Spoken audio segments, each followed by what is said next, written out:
Did you tell her that? She and I, but not.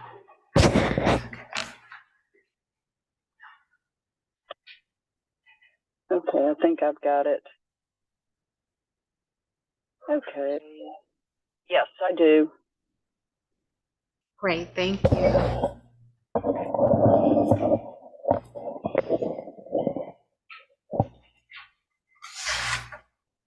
Y'all just tell me when you're ready. We're ready. Thank you. I apologize to everyone. I'm in my car here because I got called into a meeting unexpectedly. So, welcome to the Financial Services Audit and Compliance Committee meeting for today. And I appreciate all of you that are in attendance. So we'll jump right into our agenda, the proposed agenda items for today. Wait a minute, maybe I don't have the right one. Yeah, I do. Yes, there are 11 items under the proposed board agenda items for the next board meeting. Is that correct? That's correct. Okay, so I'm looking at the right thing.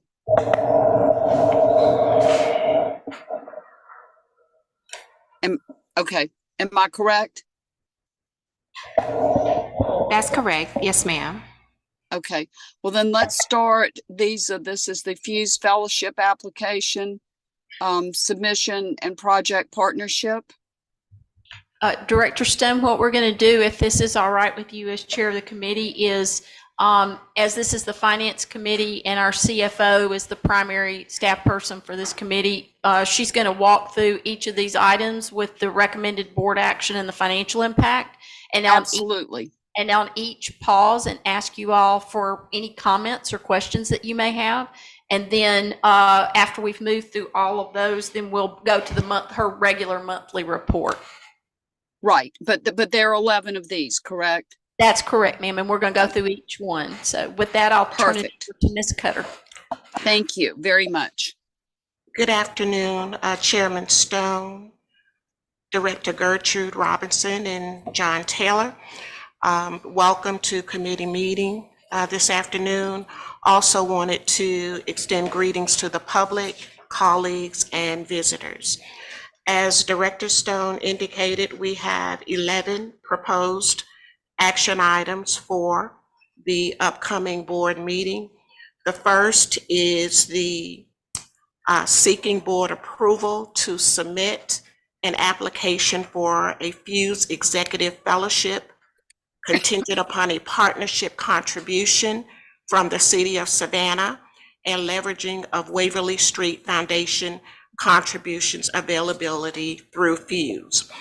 There is no financial impact to CAT. The approval is contingent upon approval for $80,000 in partnership from the City of Savannah and $100,000 funding opportunity from the Waverly Street Foundation. Ms. Cutter, I would also add to that too, and this was a question that Dr. Robinson asked earlier this week, is that this is for the application that has to be made by December 15th.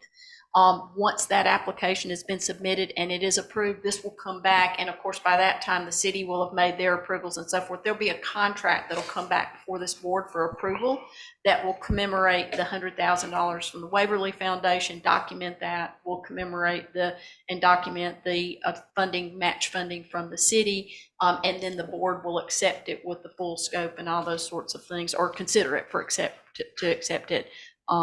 At that time. If for some reason the city does not approve the match, we won't make the submission. I guess what my other question was, back when moving forward, has there been conversations with the city concerning it? The city is aware that they're going to be coming to them. Yes, ma'am. So they just, like you just said, they just finished their budget. Do we know this was part of the overall budget consideration? And I guess it's cut up for a better place for you. Do we know where the city pulling these funds from? And what's the probability of them saying no? We've been coordinating with the city manager, and the city manager included it in the budget. And that budget approval action, as I understand it, is scheduled to take place. The consideration and a final approval on it is scheduled to take place the first week of December. And so once that occurs, then we would know whether we can go ahead and submit by December 15th. Okay, so we won't submit them after the city says yes? That's correct. So what are we actually voting on today? Approval to submit the application contingent upon the partnership with the city of Savannah. Okay, so after today, there won't be a submission to you for the application just yet? No, ma'am, there will be on December 15th. Mhm. Once you all approve, and if the city also approves, we would make a grant. It's just like any other grant application we make. We would then make the grant application, and then if it comes back to us approved, then it would come back to you all to accept it and accept the contract. Right, but I guess the question is, before submission, we've already had the commitment from the city of Savannah. Yes, ma'am. And if Yes, there's no commitment, there will be no submission. That's correct. Correct. It's That's kind of correct. unclear yes, in how the document is written. yes. Oh, can I ask a question about that, Patty? Or do you want to do all 11 and then come back? You can ask now, Dr. Robinson. This has more to do with, what the fellow will be doing. And, I guess when I read it, I was thinking about, what do they call the master transit plan. Mhm. And when I saw that, I said, well, some of this was done under the master transit, I don't know if you've had a chance to see it or not. But look at me, some of the work was already done under the master transit plan. No, ma'am. What we're asking the fellow to do, to go in, look at a certain section of the city, find out how, what we do will connect to homelessness, get people to where, and I thought that was kind of included in our master transit plan. Was that piece missed or? No, ma'am, it wasn't missed, but the level of detail that Yeah. a Fuse fellow typically would do the work at, and the level of detail that was accomplished through coordination in our master transit plan are different. And so this will be a much more in-depth piece, and it will leave us with what we expect to get out of it is a toolkit, if you will, of strategies and so forth, so that we can continue to impact the change of racial equity, social equity, that intersection of homelessness. As a matter of fact, there's very few, that's why they thought our proposal was so interesting, is because there's very few cities in the country, areas, communities in the country that have done strong, detailed work into the intersection of homelessness, affordable housing, and transit mobility. But again, when I go back to the master transit plan, that was addressed. But I guess what I'm hearing now is it wasn't addressed in great detail. It was addressed, I would say, at a concept level, a planning concept level, but this will dig into much more detail and will specifically dig into the detail as it relates to our micro transit efforts. Right. So that as we continue to grow the micro transit piece of our system, we can continue to use what is lessons learned and those tools as we advance it. Well, I'm okay with having 3 work done. I'm okay with that. But again, when I look at the master transit plan, when I first saw it, I thought, wow, that's how, we did a really great job. But then to come back and say now that there was some things that we didn't do in great detail, it just kind of read it differently to me. It wouldn't be, that would not have been something that we would have done necessarily in great detail in a master transit plan. It would have been digging, again, more into not the level of detail that we're proposing here, and not the level of even policy detail, which is a lot of what, their work will include both policy, it will include additional analysis at a deeper level than what we would have, and it will enable us to tie it very directly into the micro transit work. And I think what's going to really be important about that, Director Robinson, is that when we go to apply for phase 2 of the SMART grant, and with the hope to expand microtransit countywide, having this kind of a much more robust or detailed or really more deeply detailed effort will make that application even more competitive. I just wanted to add, Dr. Robinson and colleagues, that the deeper dive will be into issues such as affordable housing and homelessness, and how transit plays a role in that, ensuring equity and inclusion, that kind of thing. So it'll be more specifically based on those issues and how to enhance those services. Yeah, I think some, Okay. I like what I got was data collection, robust, Mhm. but it should always go back to the master transit. Yes. A lot of work is done with that master transit. Absolutely. And if I could, what I wanted to hear was, this would enhance that. Yes. And I think the data collection piece is always important. Absolutely. What was existing when we first did it, they changed. Mhm. And that's what I like about this. Mhm. And then plus the labor, the expertise. Yes. Is at no cost to us. Yes. So, yeah, that's what that was my thinking, but I want to hear Yeah. what we created. The transit, I don't want to be, misleading or in any way that I don't think it's a great idea. And I do like the fact we had consultants who did the master transit plan. Somehow, this should enhance that particular document that we already have that we look at. We should be doing often to see how well they're going. That's absolutely true, and I think a very good point, Director Robinson. That, and I think the way you're describing it, that it deepens the work that we've already done and builds upon it, and is consistent with it. All those things are absolutely true. And then the selection of the person, do we have, probably don't, but do we have any way of saying there's somebody in Savannah that can do this work? So they do the hiring, they do the reaching out. So will they be reaching into Savannah? Do you know that? They'll look all across the country. They're going to look for a national expert. So wherever that national expertise exists, they will be looking for it and bringing us candidates. Yeah, I got that part. I was just hoping that somewhere that we check. Here's somebody in Savannah, that expert, but we got the qualifications, I just didn't know whether we had any influence at all. Of course, of course. I mean, we can make suggestions for things. And again, what they're going to focus on is someone that brings that national level of expertise. And that's, in this area, it's going to be a little unusual, to be honest with you, because this is not a space where a lot of communities have been able to have a lot of success yet. Everybody's struggling. And especially the thing that we thought was, like I said, very interesting about, they thought was very interesting about our proposal is everybody deals with, you deal with homelessness, and you deal with affordable housing, and you deal with the need for transit connectivity. But figuring out, that's a whole different thing to figure out where's the intersection of those things and how do things, it's sort of that notion of thinking of it like levers, is if you pull this lever and pull that lever, how much more do you get, or how much difference do you get? And so that was one of the things they thought. But finding somebody with that level of expertise is going to also be an interesting part of this. And we'll look forward to sharing that part of the journey with you if this proceeds. May I ask you all to speak up a little bit? I'm having difficulty hearing. Oh, sorry, Director. I'm sorry. That's all right.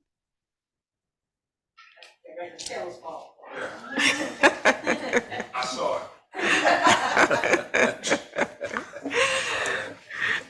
Okay, the next action item is the intergovernmental agreement, Port Wentworth service expansion, requesting board approval to enter into an IGA with the city of Port Wentworth for the expansion of the 3B route into the city limits. The financial impact, the cost, the operating cost to provide these services to Port Wentworth is $452,500 annually. $52,500 will be funded through the transit tax that comes to Chatham Area Transit, and $400,000 will be funded by the city of Port Wentworth. Actually, at $600,000, because it'll be $400,000 on operating and $200,000 on capital. $200,000 capital, $400,000 operating. Yes, ma'am. And those concerns that we had initially, those have been addressed, and We have one remaining item that Director Odell brought up in the last meeting that we are going to be working after this meeting today, after the committee meetings, to address, and that is simply under attachment B.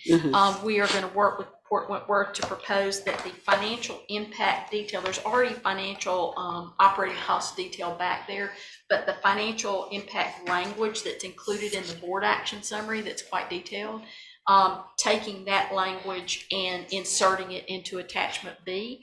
And if you all approve it that way, it would go back to Port Wentworth for them to accept that modification to attachment B as well. We've already had a brief conversation after the last committee meeting with legal to ensure that that's an appropriate approach, because you may recall that Ty suggested in one of the other meetings something about a side agreement if there were modifications needed.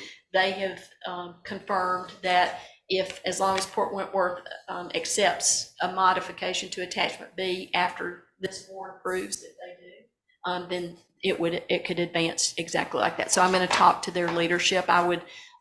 We had a very, very positive field review yesterday. Both our operators, our professional operator expertise, folks like Jim, who provided service planning expertise, Mary is our new planning chief, and we had 5 city council members, is that right? 5 city council members from Port Wentworth, plus their city manager, plus their assistant city manager for economic development, plus other staff from there. It was quite a extensive trip, and one of the things that we got to hear in real time as we were doing that was hear from our operators about things that they went, oh, now I understand why we were proposing this way, or oh, I've got a suggestion. And then also from the city, we got to hear, and there's going to be this many jobs that are coming forward over here, and this economic development project, and we've got Habitat for Humanity, neighborhood going in over here. And it was a very rich conversation. So the last thing that to your point though, is that we were going to propose a small edit to attachment B that just further details what's already in the board action financial impact section, to add that into attachment B. I'm going to take that back to Port Wentworth after committee meetings today. And once this board approves it, if you do, then it would go back to Port Wentworth, that change, and move on forward. So you don't anticipate a problem with the modification? No, ma'am. I should knock on something. You never know. I'm not speaking for anybody else, but I don't, based upon the level of excitement and enthusiasm yesterday, my colleagues, would you anticipate? I would not anticipate a lot of pushback on that. Yeah. Okay. The next item is the Myrick Marine Dock disposal. Staff is requesting board approval to ratify the emergency procurement for payment for services rendered by Myrick Marine for the demolition of floating docks, disposal, and removal of gangways to the Savannah Convention Center dock. The financial impact, this is an unbudgeted expense. It will be funded by the fiscal year 2024 operating budget contingency through Department 120, which is finance, account code 59385. Now, and is that coming out of maintenance department budget or just the overall budget? It's coming out of the contingency, which is housed in the finance department's budget. Okay, so so when I saw it was unbudgeted, which means it wasn't included in the initial budget book that we received. Yes, it was in response to a natural disaster per se. But because from what I read, they already have the materials they get ready to dispose of already, right? I think yes, they've already rendered the service. Right. Yes. Okay. Yes. Okay. On this one, we were and still are awaiting acknowledgement from the insurance company as to whether or not they will pay. But this has been lingering. The insurance company has said no, right. but we are still hopeful that they will meet us halfway. But we still got to pay the customer. Yes, absolutely. Yeah. And this company has been very, very patient in terms of waiting for their payment. I was looking at the dates and when it Yes. should have been paid and it wasn't paid and that kind of thing. But when we talk about taking it from the contingency fund, what overall impact does that have? The money is there, but it was there for Unforeseen expenses, and this This- is that. and still leaving that budget fairly healthy. Yeah. It's about 386,000 Yeah, in the contingency.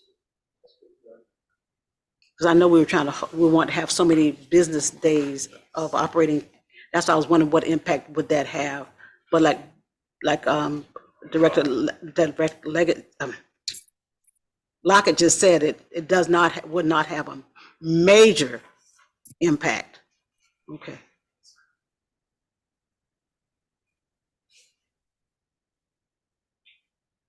The next item is the IGA agreement between Savannah Technical College and Shannon Area Transit to provide training for electric vehicle maintenance for our employees. The financial impact of this agreement, the cost associated with the training is not to exceed $100,000 and is part of the training budget of the Microtransit Smart Grant Award. And just one question about that grant, as the monies filter out, will we be able to see where we are and how far we've, whether we got leftover money, or I guess we're monitoring how we spend the money so that we won't overspend. Oh, yes. Oh, yeah, because, And that's critical, Dr. Robinson, because if we overspend, with Kat as project manager, that means we're ultimately responsible. Right. So, yeah, we will be keeping an eye, and we've set up the proper accounting procedures to track all expenditures. Okay, the next item is authorization to create a capital and special projects fund. Staff is asking for approval to move forward. Stephanie, could you get a little closer to the microphone? Your microphone's on. It went off. There we go. Okay. Okay, staff is asking approval to create a capital and special projects fund to retain funding to meet local match requirements and or to provide a source of funding to support needed capital projects. If you all recall, through the FY24 budget process, a part of the fiscal year 23 savings were allocated to support capital purchases, bus purchases and or refurbishments. A portion of it was allocated to support a set aside to enhance our retirement program. Right now, all of this money is sitting in the operating account. Separating it provides better transparency and helps the board to clearly, once that budget is adopted, to see that the money is being spent and accounted for properly. this is just my question with that one, and help me, because I'm not, Sure. I'm not the accountant, but anyway, now when you move money into capital, it has to stay in capital. It can't be moved back to operating. Is that right? It's restricted for the purposes intended. Right. And the purposes intended would be approved by the board and can only be changed if it's brought back before the board and amended for another purpose. Right, so this $2,500,000 is going into capital, Yes. would have to be spent for capital, and it cannot be moved back without special consideration, right? Capital and or special projects. Right, Yes. right. So what my question then is about what you just said, that we have money set aside, because we talked about enhancing the retirement for, which I think is important. I really think that this is important, because with capital funding, it was my understanding is that we always seek support and match. So I'm hoping that this does not say we don't go and aggressively seek match No. for capital. You see what I'm saying? You see We will definitely do that, but because we found ourselves in a position where our fleet is pretty much fully depreciated, that will cost millions of dollars. SPLOST 7 continues through 2026, and it's already depleted. So we need funds to move forward with, and Dr. Manny is recommending refurbishment versus new buses right now until we can get some more grant money in. But we'll need that local matched money to support special projects, needed capital, so on and so forth. And these capital dollars that be set aside in this account Yeah. give us the ability to know that we've got the capital match needed to go competitively after grants. We won't have to worry that we don't really have the local match identified. That local match, that capital match that's set aside in this account gives us the ability to plan and look at all the grant opportunities that are out there and figure out how can we make it go the furthest and the most to meet the needs that we have, because we have not kept up with fleet management in terms of replacements and so forth in the way that was necessary. Yeah, I do understand the reason for it. I do. But my question again is that we do a lot of, how do I say this? We do a lot of building relationships within our support system. So at some point, our support system's got to know what we're up against and why we need those local matches. You see what I'm saying? We have been doing that. Yeah. Director Robinson, I know Ms. Cutter will verify this as well. Every partner we have, whether it's local, city, county, or whether it is state, or mayor, I don't think we have a single partner who is not well aware of the circumstances that we face right now in terms of being able to move forward effectively with a really diminished capacity of local match. And so this was an important strategy for us to be able to keep up there while we are continuing to work all those things for longer term solutions to that. And Dr. Robinson, just wanted to add, with the FY24 budget, in which we've already started that process, there may be a list of capital projects, local match, or special projects that will be brought before the board as a part of that process. Whatever the board approves, that means that those funds will be restricted for those purposes.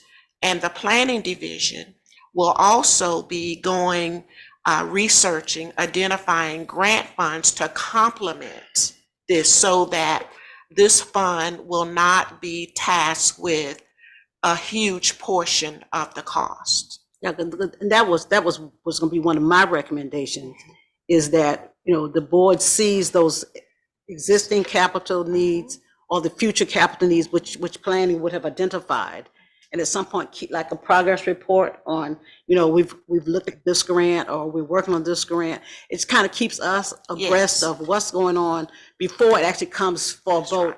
So I'm thinking if somewhere we can create some means of reporting out to us on a regular basis as to these are the things, because everything gets old. The fleet gets old, and sometimes even refurbishing it, you still got to have that maintenance. That's right. Because refurbished don't always be at the level that a new item would be. So I understand all of that, but I think somehow when it comes to the budget and spending money, we need to know as much as we can at the point of before the need really arises. It's coming. Yes. But this is why we anticipate, this is what we've done. The more we have, the better, especially for this committee. Sure.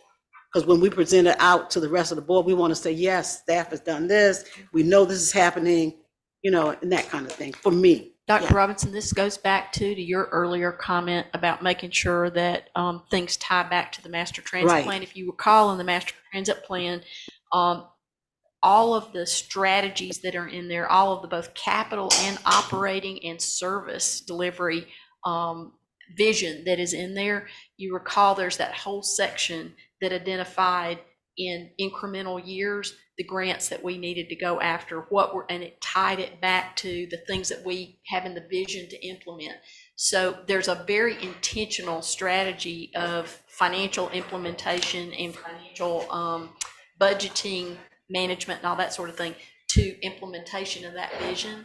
And so I think your point earlier on another agenda item about making sure it all tied back and rested on that foundation, you'll see that. And you had asked for there to be regular report updates on implementation of that. And we're hoping to start that, I think, in January. So Mary's getting, starting to pull all that together and work with her colleagues throughout the organization on that. My position is that any plan that you put in place has got to be a living, breathing document. And it should not be something on the shelf. Anything you do should tie whether it's a strategic plan or your master transit plan. Everything we do should tie back to those particular documents, and for us to be able to see it, that this is here, this is what we've done. So regular reporting to me is extremely important. Board members, you will see the planning chief will handle the before reporting. And once that grant is awarded and executed, financial and compliance will follow and provide the numbers as to progress to date in terms of the financial piece of it, and ensure that we are compliant with that grant application as executed. So. Yeah. And I want to say this too. I like what I'm seeing with the reports that we've gotten so far. For this time around, they're just more robust and they're more direct with information. So so far things are starting to look up, and maybe I'll have less questions. I'm just kidding. Okay. The next item is staff is recommending consideration for approval of the winter 2024 service change. The financial impact, the winter 2024 service plan is consistent with our fiscal year 24 operating budget and the master transit plan financial analysis.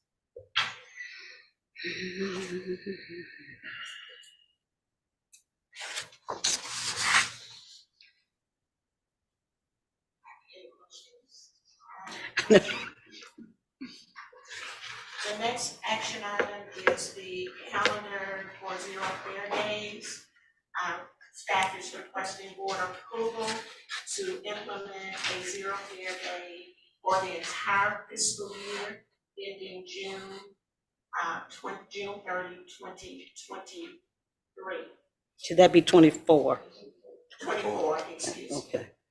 No, it's read 23, but Ari and I, 24. yeah, Ari and I have already spoke about that. There may be one revision needed to this based upon a comment in an earlier committee, so I just wanted to share that here as well. One of the directors, I think it was Director Odell, brought up that there may need to be 2 back to the polls days within that same period of time, because there may be another, and we told her we would check. So if it's more than 1 day and we need to add that to a 2-day, then we'll make sure we do that. Does that have to be, are we talking about there's a runoff, that we would do it again? She was saying something about something in May, and she brought up another date. Now, one of the dates was after the June, you know what I mean? It would fall into the next year, but we told her we'd go back and re-verify that. So I just wanted to make sure that that comment was noted in this committee as well. Yeah, and I think the only thing I suggested to Ariel is the other 3, like the Transit Week or whatever, the Zero Fair, to actually go ahead and put a date there, so that, we'll be aware of when it's going to happen, as soon as it's going to happen. So she knows it's going to happen in June. So that I don't think there's any reason why she can't put dates down. Do you think? In your management meeting, the 3 of them don't have dates at. We know MLK is going to happen. We know when St. Patrick's is going to happen, but the other ones don't have dates by them. So, I mean, whatever y'all decide in your management meeting, whatever those dates are going to be, because I think the sooner the public knows about them, the exact dates, and you have more chance to advertise and get more people involved in it. We realized we were coming to you with these things like one at a time, and we Mhm. thought it would be a really good idea to just go ahead and acknowledge what they were going to be and have those actions taken care of. So we didn't have something creep up on us that we didn't, and us have to run, at the last minute to get something before you. So Right, and that's what I'm saying, putting the dates there, even if it's a month, it's gonna happen in June, Under financial impact, I needed to call to the board's attention is that this is not going against an expensive, but it will be a reduction in the fair revenue for these particular days. And you'll see that impact during the months of these occurrences uh, in terms of the revenue. And it will be pointed for, in actuality, what that our revenue difference is. As ridership increases, the fare revenue is going to go up. Mhm. And the fare free days, it will be a deduction from that fare revenue. And you know what I thought about too, since our budget is not heavy, this gives us not that much of an impact. So my thinking is that what this would do would be more of an awareness of the service that we offer, and then when it's time to pay, you'd be willing, be willing to pay, because I'm glad we're not fare dependent. That, because when we went to AFTA, those companies that are fare dependent are the one that will realize the cliff. They will, but since we're not fare dependent, the only way we reach one is if the county goes under, so, but I appreciate the idea of having these fare free days, because it gives us more exposure in the community. People arrive for free, Yeah. People drive around. Yeah.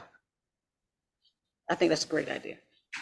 So we'll be updating the financial impact to the plan.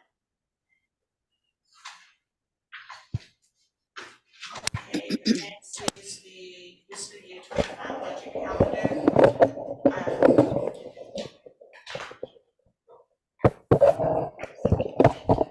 The next item, staff is requesting approval of the fiscal year 25 budget calendar.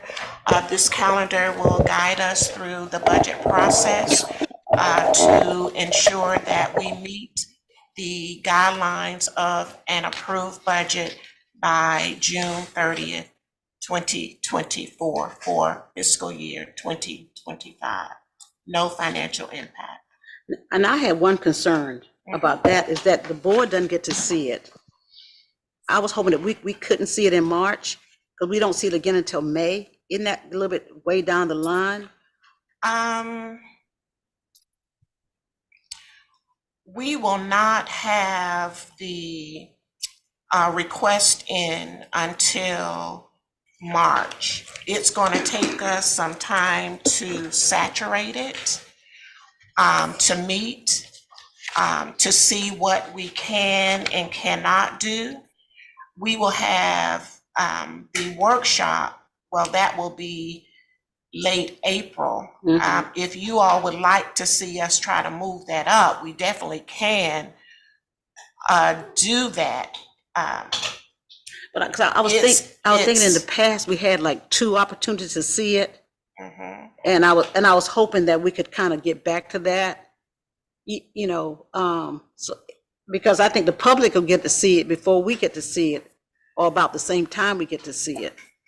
Well, the public won't actually see it until April. we have a workshop, and we'll be announcing Mhm. public hearings. Mhm. It's a public notice. Right. We'll be announcing it in April. but they won't see it. They won't see it. Until after you do. Right, but even with that announcement, when you announce it, then that means there's something in preparation. Well, you all have a workshop in early May. That means if the public desires to come, they have knowledge of the workshop. And it will be open to the public. But even prior to your workshop, you're going to be getting a workshop package to study prior to the workshop. So when you come to the workshop, you kind of have in mind things that you would like to see the administrative staff carry out. You'll see the recommendations as proposed by the CEO and have some time to really, go through it where it's not rushed so that we can have a good, comprehensive budget document. Given time to study, it's because remember, our regular board meetings are going on. The budget is very detailed, lot of numbers. You need to understand what the numbers are for, whether or not it's in line with the master transit plan, the projects that you all have expressed interest in, all of those kinds of things. So the goal was to get it to you early enough, wherein when we have the budget workshop, early May, you have your questions, you have your wants that we can come back included. There may be some things included that you all may say, no, can we hold that until a future date? So that's the goal. And there's 2 budget workshops, right? Ms. Cutter? Yes. Okay, I don't see that. What are the two? Because what my question is, we approved the budget in June, right? Yes. So that's only 1 month. May is 1 month before the actual approval. So I was thinking if we had some early on. Well, we can take a look at that, but the goal was, see, when we do the real budget workshop, we have to have time to come back and incorporate the recommendations from the board in Right. preparation for the next budget workshop. And there are 2 on here. One's on the 4th and one on the 14th. That's Of right. what? May. May. Right, but let me ask you this, the process. Mhm. Okay, now, we've already approved fiscal year 2024.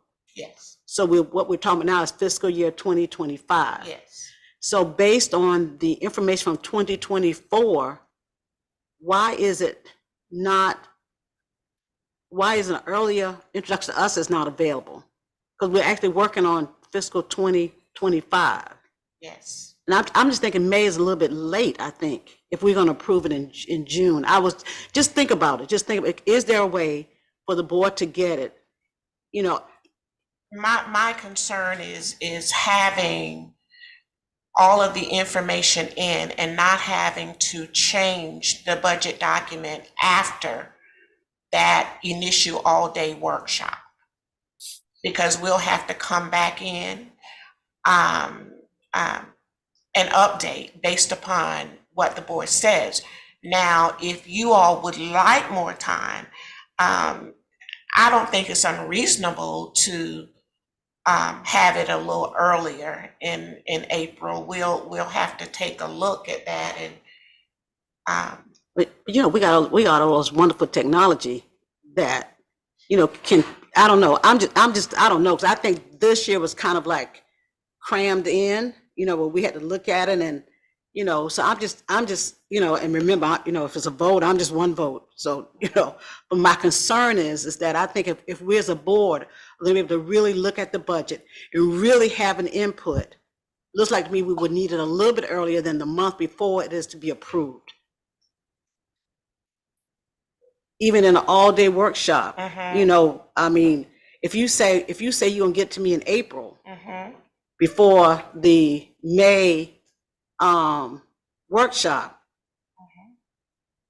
it just doesn't seem. I don't know. I don't know what Mr. Locke thinks or what Mr. Taylor thinks, but that's just me. I just think that we need more time to actually look at it. Budget strategy. I'm just used to two different opportunities to look at it, but that's what we've always done in the past. So even if you look historically, see how we were able to do that, that might be helpful. well, the budget document, the budget process now is a little more sophisticated. Right. In terms of how we do it. We actually sit around the table with the managers and having to hear their needs and then come back and trying to balance it and think about your budget balancing strategies and all of that. So doing If the, you're saying you think you all need at least 2 months prior to, well, let me make this suggestion then, because of the sophisticated way we're doing, why can't we move that up? Why can't we move that where the meeting with the managers are done, a little bit earlier? Where you get the information you need a little bit earlier? If that's where it starts, then why can't we move that up so that the board will get a chance to see it a little bit earlier? yeah. So we submit February 9th, and then Well, maybe we need to move it to, Ms. Cutter's got a month to, as CFO and put the financial stuff, to look through everything, and then we sit down together and go, okay, this is what it looks like based upon all your requests. Now we gotta start figuring out balancing strategies and prioritization. How does this tie back to the master transit plan? How does this tie back to the capital improvement program? And so forth. So there's all of that. That's a lot of work that we have to do. I think during that period of time, but even hearing that, because we're finished with 2024, you see what I'm saying? All I'm saying, I definitely understand. and I know there's work involved, there's no question about that. I'm just saying, kind of if you can shift things. By board meeting, we'll take another look at the calendar to see if we can bring it perhaps mid-April, to see if that would work better. That gives a little more time. Remember, also in February, CAT has to have the paratransit request to Chatham County. And that's another budget process that and with CAT going in a direction of trying new modes of operations, that impacts paratransit. It's going to be, but we're going to take a look to see if we can move it up a couple of weeks. Yeah, because the budget's been We'll do approved. that. Yeah, and I'm just thinking, And now that we have more help, I'm not as stretched Right, as I was exactly. in 24. So yeah, but we'll definitely take a look at that. and I like the idea that we're doing it in a more sophisticated way, and with all the technology we've been introduced to, it's just like, technology is supposed to make our jobs easier, and then having more people hired, there's no reason why we can't get the departments to move in a more sophisticated manner to get you what you need, so you can get to us what we need. Yes. That's just my suggestion. They'll get some training early in January. So, yes. I'm sorry, Director and Director Lockett, your hand was up. I'm sorry. I've heard it, and I like what I hear. Like I said, I know there's a lot of work that goes into it, but I'm thinking, you said y'all start in February, and I'm thinking if we was to get it on the board meeting in April, Well, yeah, that's what she said. and then in May, the workshop.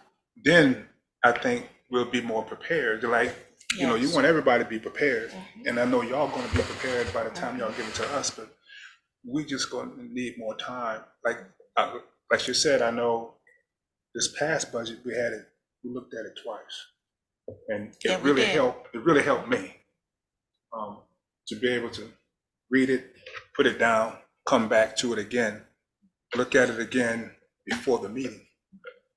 It's planned for you to see it twice, but I think what I'm hearing, if it could the first read could be just a little earlier to give you more time as a head start, and we'll definitely come back, and by take the a time look we at come that. in May, then we're ready. You're ready to ask good questions, have your questions, Right. and outline. Yes. Instead of us having to not jump through hoops, but like I said, for me, if I can look at it 2 or 3 times before we come and make that decision, it's helpful. Sure. Because Absolutely. I put it down, come back 2 days later, oh wow, I missed that. Yes. So, Yes. and I'm sure y'all do the same thing between February and April. Yes. So that's all, we're asking for that time to make sure that, that we see everything in its entirety. That's it. Time to process it. Yeah. Well, I think that's a reasonable request, so we'll come back sit around the table and talk and see if we could move it up a little. Okay? All right. Thank you. All right. Okay. The next action item is requesting board approval to award 6 fixed route vehicles to 5 nonprofit organizations that have reached its useful life. The financial impact is a reduction in insurance costs for Chatham Area Transit Authority by getting these vehicles out of our inventory. So for FY25, that will reflect. You all, for some reason, I cannot hear you. I do not know if you can hear me. Yes, We can hear you, Director Stone. Can you hear me now? It must be on her end, because she might. Yeah. She might be in that area. She not saying anything, so I know she can't. She can't You hear. can hear us? Okay. It might be Commissioner Stone's connection. Yeah, it's on her end. Director Stone, can you hear me now? Yes, Okay. I can barely hear you. It's on her end. Okay, I'll speak louder. I could hear Mr. Massimo, but I can barely hear everybody else. Okay. The action item that we're currently on is the Community Surplus Program Vehicle Award. And we have recommendations to award 6 vehicles to 5 different nonprofit organizations. Staff is recommending board approval to make these awards. The financial impact for the fiscal year 25 budget is that we will be removing these vehicles out of the fleet, which will help to reduce the cost of insurance coverage. And I do like the attachments. I like how it was evaluated, and so I think the same thing happened with the IT Yes. thing. I thought this was really great, greatly done, and I'm really grateful to be able to see how we did what we did and how the evaluators or the judges judged each one of the applicants. So I thought this was well done. Thank you, Dr. Robinson. Yeah, and I have no questions about that one at all. No. The next action item is the TSP project for Clever Devices. Staff is requesting board approval to enter into an annual software module base for standard intelligent vehicle network application program interface from Clever Devices not to exceed $33,184 for the first year. The financial impact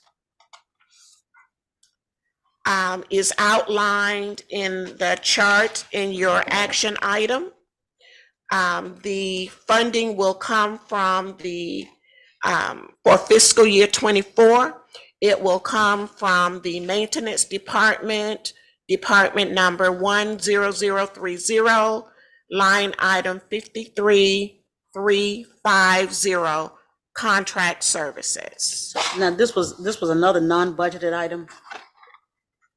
Yes, it's required equipment to retrofit our buses to interface with the traffic signals. Georgia Department of Transportation is funding the total cost, but these are retrofits that surfaced when we began the process. We had no knowledge of. Yeah, but that was my question, because when we agreed to this, it was supposed to be no cost to CAT at all. And now we're getting this cost.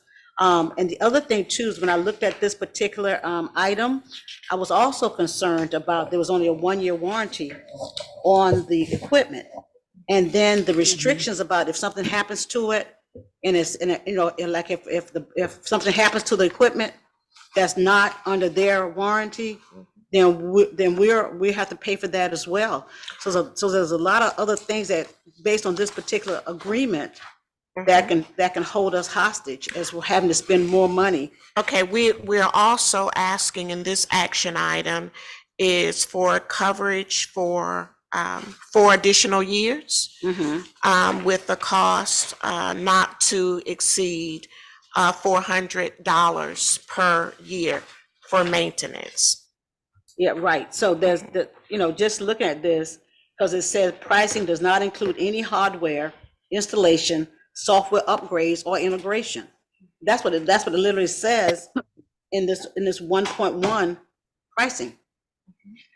Well, what we're asking for, because GDOT is really funding the big cost Right. of the project. Right. We're just asking for funding to retrofit our vehicles Right. that will be a part of this, and the maintenance costs associated up until FY '28.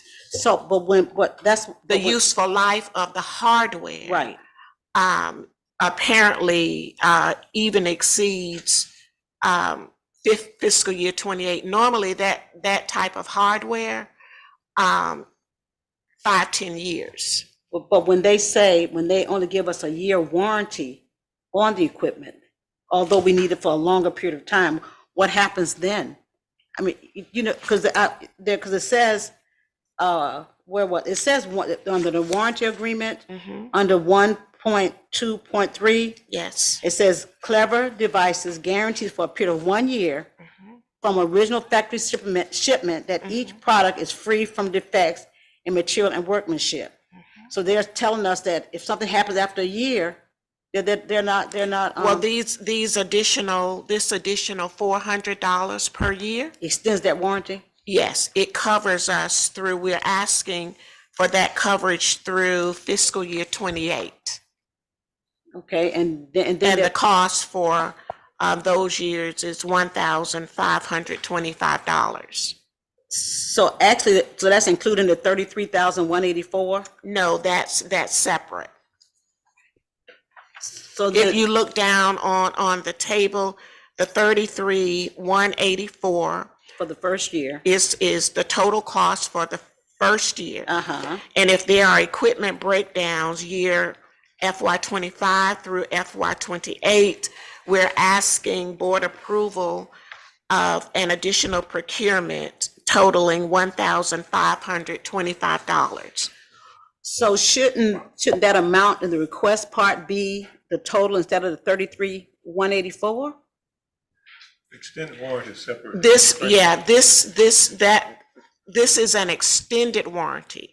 The Right. 33,184 covers 1 year warranty only. Okay, so then when we do the budget for the next time. That's right. The budget will show the Yes, increase. absolutely. Okay, yeah, Yes, because ma'am. I was totally Yes. confused with that one. Uh-huh. And then the other thing, the last thing for me on this particular agreement was, where is it? One point, I circled it. Because I just need clarity on, I don't want us to be getting into something, you know, that what we say now becomes something else. So are we ordering just one? Are we ordering more? Are we just doing this pilot on one bus or more than one bus? 27.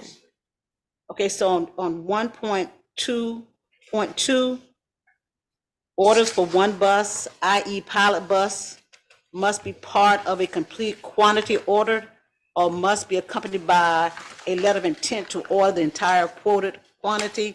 So the first one they're gonna retrofit is a dry run, and then we're guaranteeing the rest? No, we're asking approval to retrofit 27. Right.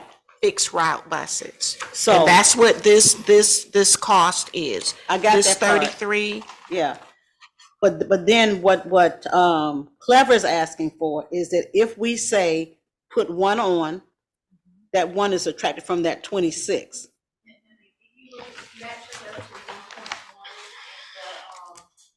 Part, the box underneath where it says Clever Devices, please to submit, What it is it's one, it's called a lot, one lot interface, but it has licenses. for 27. vehicles. Yeah, I saw that, but this wording is, I mean, if it's, you know, if this has been looked at by legal is good and cool and we're good to go, I'm just, some of this language is kind of, I don't know. Legal has reviewed all contracts. Yeah, so, yeah. Okay. Okay. And the last, IT Support Services Award. Staff is recommending approval of award for support services, 3 years to Infinity. Infinity is our current IT support service provider. The financial impact, this is a budgeted item. It is budgeted within the administrative and support services FY24 operating budget. The department number is 10016. The line item contract services 53,330, IT support. And I thought that was a good choice because of the history that we've had with them. And I thought that was a great choice, and I was glad to see that. Yes, ma'am. Okay. I think that's all of the items on the agenda, and then we will have 2 presentations. One will be on the branding refresh proposal that we will be bringing forward to you in early 2024. But this will be sort of the background and foundational work that's been done behind looking at a branding refresh for CAT, especially with all the new service delivery modules and so forth. And then the second item will be the, what was the other one? Can't hear. Oh, the second item will be the presentation by legal on the CAT Act, the amendments to the CAT Act, and then the Transit Special Services Transit Tax District, just to get make sure that everyone's on the same solid foundation of understandings, because especially with service expansions, new service types and so forth, and the opportunities that are on the horizon for us even outside of Chatham County with Hyundai and so forth, making sure that everybody on the board currently has a good understanding of all of the really deep history that has brought us to where we are now in terms of governance and funding, local funding and so forth, is going to be an important thing. So it's just going to be a refresher to help set the stage for future conversations, board retreat conversations and so forth. And that is all. And with that, we will turn it back over to you for The presentation. Oh, I'm sorry. I apologize. I skipped right over. Beverly's over there waving at me. I apologize. Next is our monthly report from Ms. Cutter. I'm sorry. Okay. I'll be presenting a preliminary financial overview for the month of October. The chart on the screen represents unreconciled balances for the month of October. We are still in the month-end process of closing the books for October. The operating account balance at the end of October, the unreconciled amount was $6,701,318. You can see the comparison to July, August, and September. It is slightly lower, and that is, of course, due to our hiring success. We're bringing on more staff, both on the administrative and the operating side. The grant balance at the end of October was $5,434,917. And our investment account, the balance at October 31st was $8,219,721. Our grant receipts for the month was $263,314. This graph just compares year-to-date operating account balances, and you can see the trend. As we finalize service agreements, you'll see that the funding in our balances will go up as we have increased revenues coming in.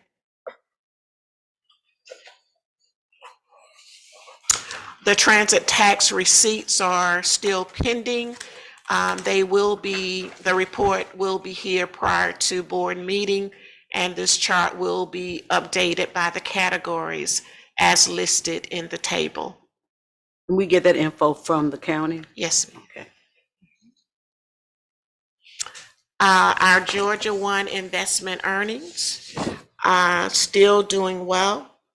The interest earned for the month of October was $37,409, with a beginning balance on September 9th of $8,182,312, plus the interest giving us a balance at the end of October of $8,219,721. Here again, we have accomplished our 3 months operating reserve and have exceeded that goal. So, but that's where the 2.5 million is gonna come from? No, No? no, the 2.5 million is coming from fiscal year 23 savings, and it is shown in that operating account balance of $6.7 million. So that would show less? Yes. Okay. Absolutely.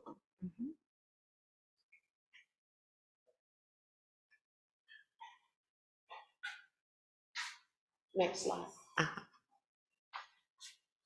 The expensive by division, once we complete October 23 closing, this chart will be completed by division category. In addition, I'm going to do another chart. Dr. Manning mentioned ridership increase. Another chart to show how the revenue compares to the increase in ridership. You should see an increase in fare revenue as well. So I'll be adding that to this report as well. The action items we've talked about, the FY25 budget calendar. We are going to go back and for board meeting to see if we could move it up a couple of weeks for board approval. And then approval is being requested for the creation of a capital and special project fund promoting better fiscal transparency and budgetary compliance. Now, for us, action item, will we be moving the Port Wentworth to the action item since you have that modification? Would that be on the action item? Because it won't be on the consent agenda, will it be? Because you have to bring that modification forward, so wouldn't that be an action item? I think it could probably go either way. It doesn't change the funding at all. It doesn't Does it need to be moved? Well, that's what I'm asking, because there was a question in the previous meeting about doing a modification to attachment B. So I was thinking if you had the modification, you might want to bring it to the action item. Modification is a language clarification, and we certainly could do that. And I was also thinking too, the fuse should go, because I think hearing, the public actually hearing what that does for us, I think fuse, I would love to see that as a, something that we would discuss. As an individual action. Yeah, that's just my suggestion. Port Wentworth will actually be here for the meeting as well. So I'm sure that they would appreciate Yeah. it being on an individual thing is important. Yeah. So,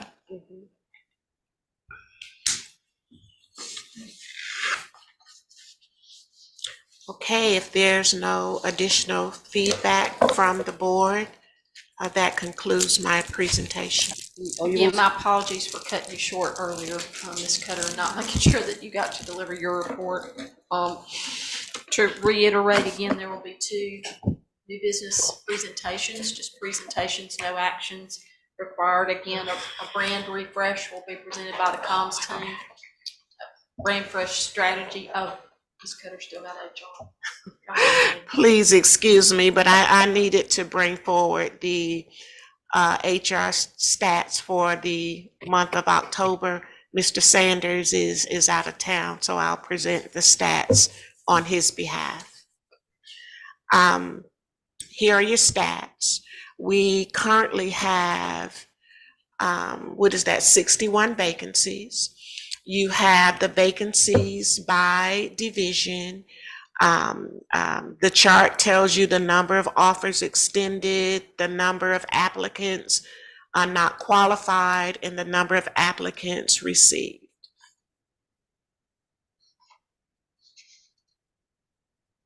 Any questions about that chart? And then this report, this chart just gives you more detail on the vacancy status, and this was as of 11/6/2023. It tells you where we are in the process. Most vacancies, we are in the recruiting process. Ms. Cutter, I wonder if you figured out why we're not able to fill these positions as rapidly you'd like to see them filled? Because Well, it's like an employee's market. You know, people out there, there's more jobs and there are people to fill these jobs. I do understand that part. But for CAT, is there something that we're not doing or should be doing that would help us? we have expanded our recruitment efforts. The vacancies, Go back to the first one. we have expanded our recruitment efforts, continuing to interview. Some department managers are still working through departmental issues and/or concerns, and are not ready to hire. Fixed route, paratransit is 99%. The vacancies are 99% filled. Fixed route has 28 vacancies. We anticipate 18 in the class that's coming in January. The call center, as you can see, the applications are coming in. Some not qualified, but the department manager is still interviewing. And once she goes through the applications, then makes her selections, then those positions will be filled. Still looking for security officers. And the thing with this, we have 7 part-time openings. And I'm hearing that the applicant wants full-time positions. Mm-hmm. So the safety, security, and risk manager is considering converting part-time positions, some of them to full-time positions within budgetary boundaries. So doing things differently to make a difference to get these positions filled. And Ms. Cutter, I don't think, we haven't though noted that we are not competitive on salaries or that we are not competitive on overall on benefits. I think mostly we're in a competitive space, but some of these are like specialty positions. yeah. And especially if you can't find, if the talent isn't, or the expertise is not like local and it requires somebody to move, that those kinds of things have tended to be a little harder to. Yeah, I think those are mainly administrative But I don't think type salary has been special. holding No, us up. that hadn't been an issue. But you know what, what comes to play for me even more importantly is those succession plans. Yeah, You know, I mean, because I don't know what position is that an executive that's not filled. What is that position? administrative assistant. So is, this is rhetorical, okay? Is there nobody in this building who we've trained well enough that they can assume that position and be promoted? No, you don't have to answer it. I'm just. Well, remember, CAT has gone through a restructuring period. Right. Currently, the CEO does have someone filling in to kind of fill out what the position will actually do. In the past, Ms. Dumas carried a lot of that weight. Right. So now now that it's separated, just trying to figure out what the right fit is. And the position will be advertised, of course, and open to all. And internal candidates are always encouraged to apply for positions that they qualify for and that they are interested in. Right, and qualify for means that we've done our due diligence with the succession plan to get them ready for that position. Now, with the other SMART grant, that was a 50-50. One of the position was a shared position. Right, Yes. and that wouldn't be part of that. No, that's Exactly. not, that's So where's not that a one thing. at? Well, it utilized some of the money of that vacant executive assistant position because they are doing work for that division to make sure we are keeping up. So that would be part of that one. Yes, the So- budgeted money for that one position. So currently, we do have somebody that's doing half-time Yes. administrative assistant. And we have a temp doing the other part of that job. So what about that temp? Is she, I understand she's good. and is she interested? Now, I don't work with her daily. That's Miss DeMassimo's. Yeah, but you see what I'm saying? I'm Yeah, saying, let's not get into the weeds here too no, much. I'm just asking a question because what I'm concerned about is the workload you guys carry already.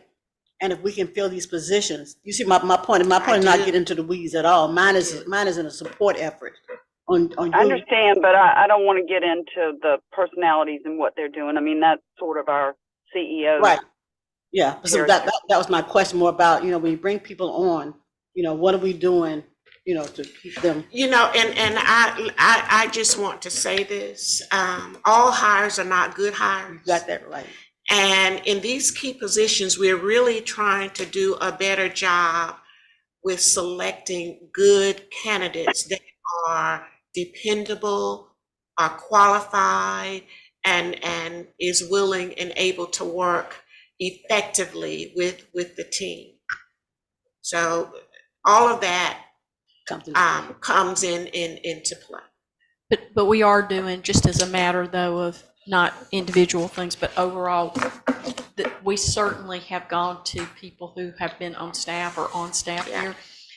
When there's opportunities, or even when we haven't even, perhaps, we think an opportunity may be forthcoming, and we've gone to individuals and said, this may be a growth opportunity for you. Is this something you would want to consider? So we are being very proactive about identifying talent that we have here and opportunities, and to see if there's match before we move on. We do that routinely.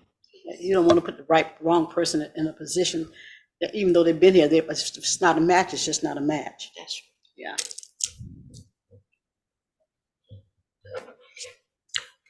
And I believe that is it. Have I finally got the right time now? Yes. All right. What time So you guys take it? there'll be two presentations, one on the brand time? refresh and the other on the foundations of CAP.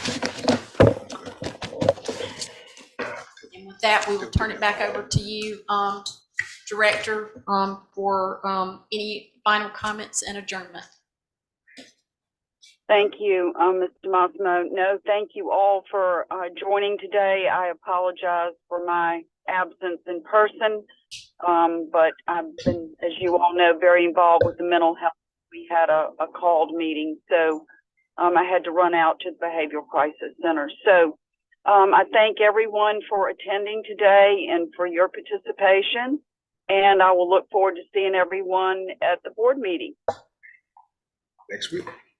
Thank you very Next much. week. Yeah, I apologize, on the 21st. Thank you. Is there anything else before we adjourn? All right, then if there are no objections, I will adjourn the meeting.